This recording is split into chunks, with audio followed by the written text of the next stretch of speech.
በ1970ዎቹ አጋማሽ ላይ የኢራኑ መሪ መሐመድ ረዛ ሻህ ፓህላቪ ራሱን እንደ ንጉሠ ነገሥት ይቆጥር ነበር። ኢራን በነዳጅ ሀብት እየናወጠች በምዕራባውያን ፋሽንና የጦር መሳሪያ የታነጸች፣ ሻህ ደግሞ በፒኮክ ዙፋኑ ላይ ሆኖ ኢራንን የመካከለኛው ምስራቅ ፓሪስ ለማድረግ ያልም ነበር። ነገር ግን ይህ ሁሉ ብልጭልጭ ውበት በአሸዋ ላይ የተገነባ ቤተ መንግስት ነበር። ሻህ ኢራንን ሲያዘምን አንድ ትልቅ ስህተት ሰርቶ ነበር።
በ1970ዎቹ አጋማሽ ላይ የኢራኑ መሪ መሐመድ ረዛ ሻህ ፓህላቪ ራሱን እንደ ንጉሠ ነገሥት ይቆጥር ነበር። ኢራን በነዳጅ ሀብት እየናወጠች በምዕራባውያን ፋሽንና የጦር መሳሪያ የታነጸች፣ ሻህ ደግሞ በፒኮክ ዙፋኑ ላይ ሆኖ ኢራንን የመካከለኛው ምስራቅ ፓሪስ ለማድረግ ያልም ነበር።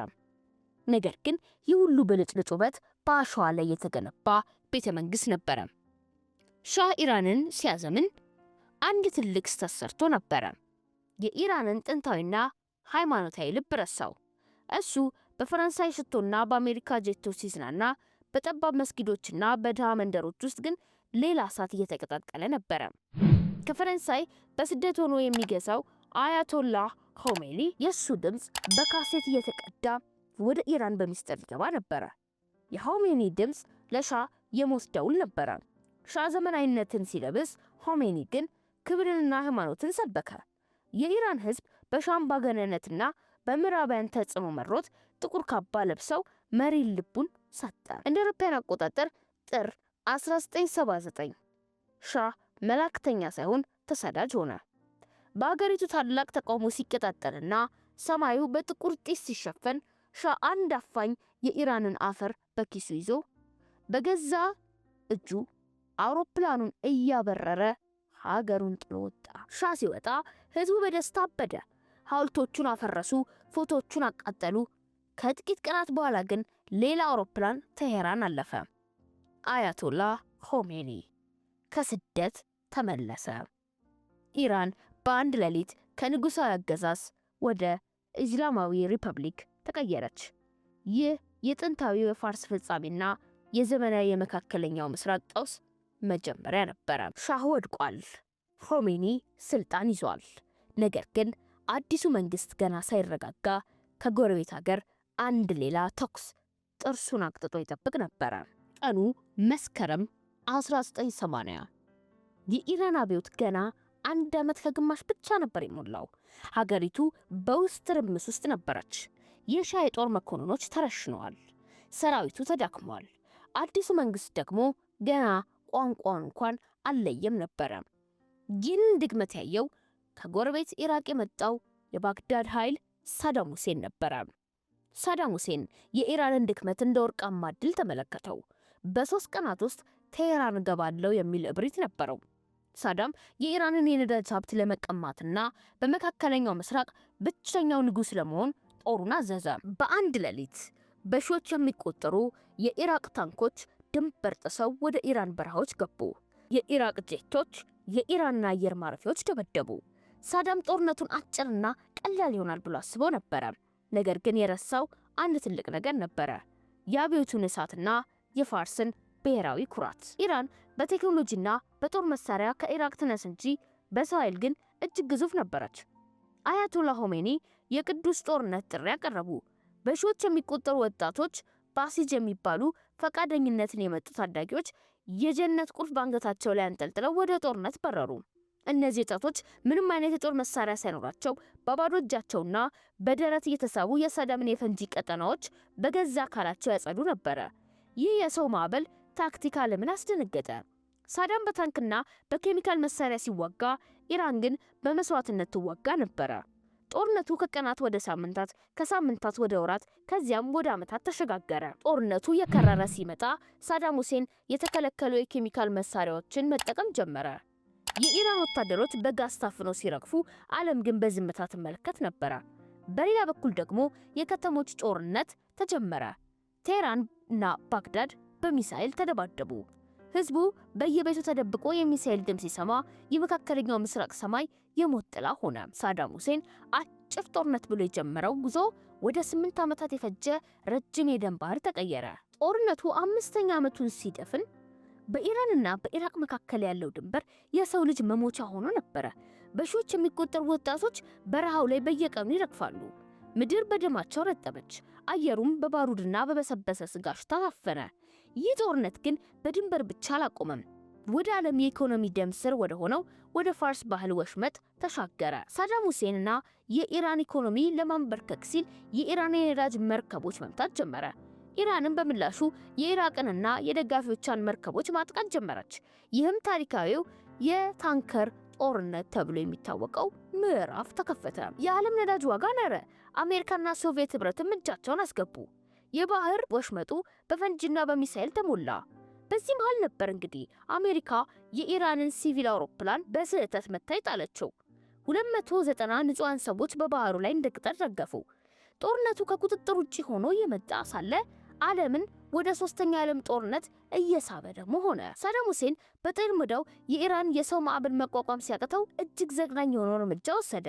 የራሱን ዜጎች ኩርዶችን ጨምሮ በኢራን ድንበር ላይ በሚገኙ መንደሮች ላይ የኬሚካል ጋዝ አዘነበ። በሃላብጃ መንደር ውስጥ እናቶች ልጆቻቸውን እንዳቀፉ፣ ህፃናት በጨዋታ ላይ እንዳሉ በሰከንዶች ውስጥ በጋዝ ታፍነው ሐውልት ሆነው ቀሩ። አየሩ የአፕል ሽታ ቢመስልም የሞት መረኝ ነበረ። ኢራን ግን ይህንን ግፍ ለዓለም ብታሳይም የሳዳም ደጋፊ የነበሩት ምዕራባውያን ግን አይናቸውን ጨፈኑ። ይህ በዘመናዊ ታሪክ ውስጥ የታየ ትልቁ የሰው ልጅ ጭካኔ ተደርጎ ተመዝግቧል። እንደ አውሮፓውያን አቆጣጠር በ1988 ሁለቱም ሀገራት ተክመዋል። ኢራቅ በቢሊዮን የሚቆጠር ዶላር ዕዳ ውስጥ ገብታለች። ኢራን ደግሞ ልጆቿን ጨርሳለች። አያቶላህ ሆሜኒ ግን በመጨረሻም የተባበሩት መንግስታት ድርጅት ያቀረበውን የተኩስ አቁም ስምምነት ለመቀበል ወሰኑ። ሆሜኒ ለህዝባቸው ባደረጉት ንግግር ይህንን ስምምነት መቀበል ለኔ መርዝ የመጠጣት ያህል መራራ ነው፣ ነገር ግን ለሀገሬ ስል ጠጣሁት አለ። ጦርነቱ ያለምንም አሸናፊ ያለምንም የድንበር ለውጥ ከ1 ሚሊዮን በላይ ሰዎችን ደም ጠጥቶ ተጠናቀቀ። ጦርነቱ ቆሟል። ነገር ግን የመካከለኛው ምስራቅ ታሪክ ገና ተጀመረ እንጂ አላበቃም። ይህ ጦርነት ሳዳምን ወደ ሌላ እብሪት፣ ኢራንን ደግሞ ወደ ተለየ የኃይል ግንባታ ወሰዳቸው። በ1988 ጦርነቱ ሲያበቃ ኢራንና ኢራቅ ልክ እንደ ሁለት የዛሉ ታጋዮች ደም እየፈሰሳቸው ወደ የቤታቸው ተመለሱ። 1 ሚሊዮን ነፍሳት ተቀጥፈዋል። ቢሊዮን ዶላሮች በባሩድ በነዋል። ነገር ግን የሁለቱ ሀገራት የድንበር መስመር ልክ ጦርነቱ ከመጀመሩ በፊት እንደነበረው ሳይለወጥ ቀረ። ጦርነቱ ያተረፈው የሞት መቃብርና የበቀል ጥም ብቻ ነበረ። ሳዳም ሁሴን ከኢራን ጋር ያደረገው 8 ዓመት ሙሉ የፈጀ ጦርነት ሀገሩን ለከፋ አደጋ ዳረጋት። አሁንም ግን ልቡ አልረካም ነበር። በኢራን ላይ ያላገኘውን ድል በሌላ መንገድ ለመተካት ወሰነ። በ1990 ጦርነቱ ካበቃ ከ2 ዓመት በኋላ ሳዳም በድንገት ኩዌትን ወረረ። ይህ ግን የፍጻሜ መጀመሪያ ነበረ። ለዓመታት በኢራን ላይ ሲረዳ የነበረው ምዕራባውያን ዓለም አሁን ፊቱን አዞረበት። ሳዳም ከአጋርነት ወደ ጠላትነት ተቀየረ።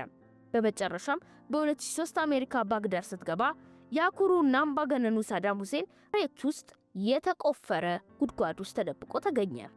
በታህሳስ 2006 ደግሞ በገመድ ተሰቅሎ ሕይወቱ አለፈች። የታሪክ ምጸት ሆኖ ሳዳም በኢራን ላይ ሲያመጣ የፈለገው ጥፋት በመጨረሻም በገዛ ቤቱና በገዛ ራሱ ላይ ደረሰ። በሌላ በኩል ደግሞ ኢራን ከጦርነቱ መራራ ትምህርትን ቀመሰች። ማንንም አይረዳንም የሚለው እውነት ተቀበለች። ያ የመቶ ሺዎች ወጣቶች መስዋዕትነት ለኢራን አዲስ ርዕዮተ ዓለም ፈጠረ።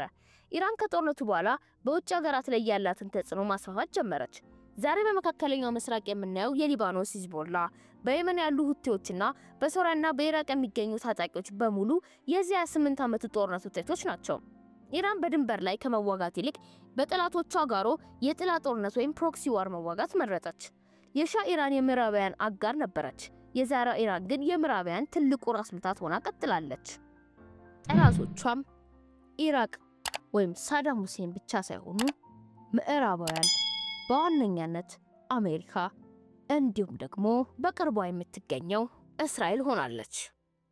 ከዓመታት ሽኩቻና ጸብ በኋላም ደግሞ በፌብሩዋሪ 28 2026 የዓለም ፖለቲካ ትኩሳት ጣራውን ነካ። ለ10 ዓመታት እንደ ድመትና አይጥ ሲተላለቁ የነበሩት አሜሪካ፣ እስራኤልና ኢራን አሁን ደግሞ ፊታቸውን ወደ ቀጥተኛ ፊልማ አዞሩ። በቴህራን በኢሳፋና በቆም ሰማይ ላይ የሚታየው ብልጭታ የደስታ ርችት ሳይሆን የኦፕሬሽን ኤፒክ ፊውሪ እና የሮሪንግ ላየን የአየር ድብደባዎች ሆኑ። ድሮ በ1979 የኢራን ህዝብ በሻህ መሐመድ ራዛ ፓህላቪ አገዛዝ ተማሮ በቃኝ አለ። ያን አሜሪካ ለሻህ ልብ ጓደኛ እንደነበረች ተናግሬያለሁ። ነገር ግን አያቶላ ኾሜኒ ከስደት ተመልሰው መንበሩን ሲይዙ አሜሪካ ታላቋ ሰይጣን ተባለች። ከዚያ ጊዜ ጀምሮ በሁለቱ ሀገራት መካከል ያለው ግንኙነት ልክ እንደ እሳትና ጭድ ሲቀጣጠል ቆይቷል። እስራኤልና ኢራን ደግሞ አይጥና ድመት እንኳን ቢባሉ ያንስባቸዋል። ኢራን እስራኤልን ከካርታ አጠፋለሁ ስትል፣ እስራኤል ደግሞ ከኒውክሌር ቦምብ ጋር ከተገናኘሽ ሰማይን መሬት አድርገዋለሁ በማለት ለዓመታት ሲዝቱ ቆይተዋል። አሜሪካ ደግሞ ዳኛ ሆና መሃል ገብታ ማዕቀብ ስታሽጎደጉድ የኢራን ኢኮኖሚ ልክ እንደ ደረቅ እንጀራ ተሰባበረ። አልፎ ተርፎ ደግሞ ፕሬዝዳንት ዶናልድ ትራምፕ ወደ ስልጣን ሲመለሱ ነገሩ ይበልጥ እሳት ጨመረ። ትራምፕ ኢራን ሰላም ካልፈለገች ዋጋዋን ታገኛለች በሚል ዛቻ የጦር መርከቦቹን ወደ ፐርሺያን ባህረ ሰላጤ ላከ። በቅርቡ በቴህራንና በሌሎች ከተሞች የተቀሰቀሰው ህዝባዊ ተቃውሞ ደግሞ ለጦርነቱ እንደ እንጨት ሆነው አገልግለዋል። ትራምፕ ለኢራን ህዝብ ነጻነት በሚል መፈክር የአየር ድብደባውንም ደግሞ ትዕዛዝ ሰጥተዋል። መጨረሻው ምን እንደሚሆን ለማወቅ ይከብዳል። ነገሩ ግን ይበልጥ እየተባባሰ ነው። የኢራንና የምዕራባውያን ጸብ መጨረሻው ወይንም ደግሞ ትልቁ መጀመሪያ ሊሆን ይችላል።